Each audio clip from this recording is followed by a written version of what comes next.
പ്രിയപ്പെട്ട സുഹൃത്തുക്കളെ, ആപ്പിളിൻ്റെ 14+ 256 GB ഒരു ഫോൺ ഫ്ലിപ്കാർട്ട് വഴി ഓർഡർ ചെയ്തു.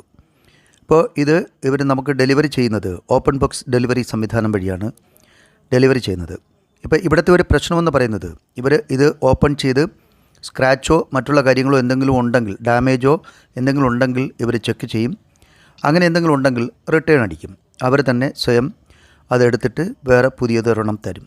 എന്നാൽ ഇവിടെ സംഭവിക്കുന്നത്, ഇത് ഓൺ ചെയ്ത് നോക്കാനുള്ള ഒരു പെർമിഷനും ഇവിടെ അവർ തരുന്നില്ല. അങ്ങനെ ഓൺ ചെയ്ത് എന്തെങ്കിലും പ്രശ്നമുണ്ടെങ്കിൽ, ഡാമേജോ ഫിസിക്കൽ ഡാമേജോ ഒന്നുമില്ല, അത് ഓൺ ചെയ്യുന്നില്ല എന്നുണ്ടെങ്കിൽ അത് നമ്മൾ സർവീസ് സെൻറ്റർ വഴിയാണ് റീപ്ലേസ് ചെയ്യേണ്ടത്. ഒരിക്കലും ഫ്ലിപ്കാർട്ട് ഇതിൻ്റെ ഉത്തരവാദിത്വം ഏറ്റെടുക്കില്ല. ഫ്ലിപ്കാർട്ട് എന്ന് മാത്രമല്ല, ആമസോണും ഇങ്ങനെ തന്നെയാണ്. ഇവരുടെ ഡെലിവറി സംവിധാനം, ഇവരുടെ ഡെലിവറി പോളിസി മുഴുവനും മാറ്റിയിട്ടുണ്ട്. അപ്പോൾ ഓരോ പ്രോഡക്റ്റും ഓർഡർ ചെയ്യുന്നതിന് മുന്നേ തന്നെ നിങ്ങൾ ഡെലിവറി പോളിസി വായിച്ചു നോക്കുക.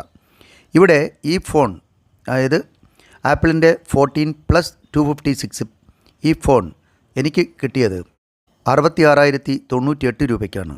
അതായത് 66,000 രൂപ പ്ലസ് 98 രൂപ അവരുടെ ഡെലിവറി ചാർജസാണ്.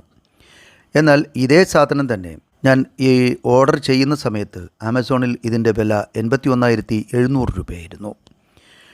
അപ്പോൾ നിങ്ങൾ ഫോൺ ഓർഡർ ചെയ്യുന്നതിന് മുന്നേ തന്നെ ഫ്ലിപ്കാർട്ടിലോ ആമസോണിലോ അല്ലെങ്കിൽ മറ്റ് ഏതെങ്കിലും വിശ്വാസമുള്ള വെബ്സൈറ്റിലോ പോയി എമൗണ്ട് ചെക്ക് ചെയ്തതിന് ശേഷം മാത്രം ഫോൺ ഓർഡർ ചെയ്യുക. പല പ്രോഡക്ട്സുകൾക്കും ഇങ്ങനെയാണ് വില. അപ്പോൾ അതുകൊണ്ട് ഓരോ പ്രാവശ്യം ഓർഡർ ചെയ്യുന്നതിന് മുന്നേയും 2-3 വെബ്സൈറ്റുകൾ സന്ദർശിക്കുന്നത് നല്ലതായിരിക്കും. ഓക്കേ.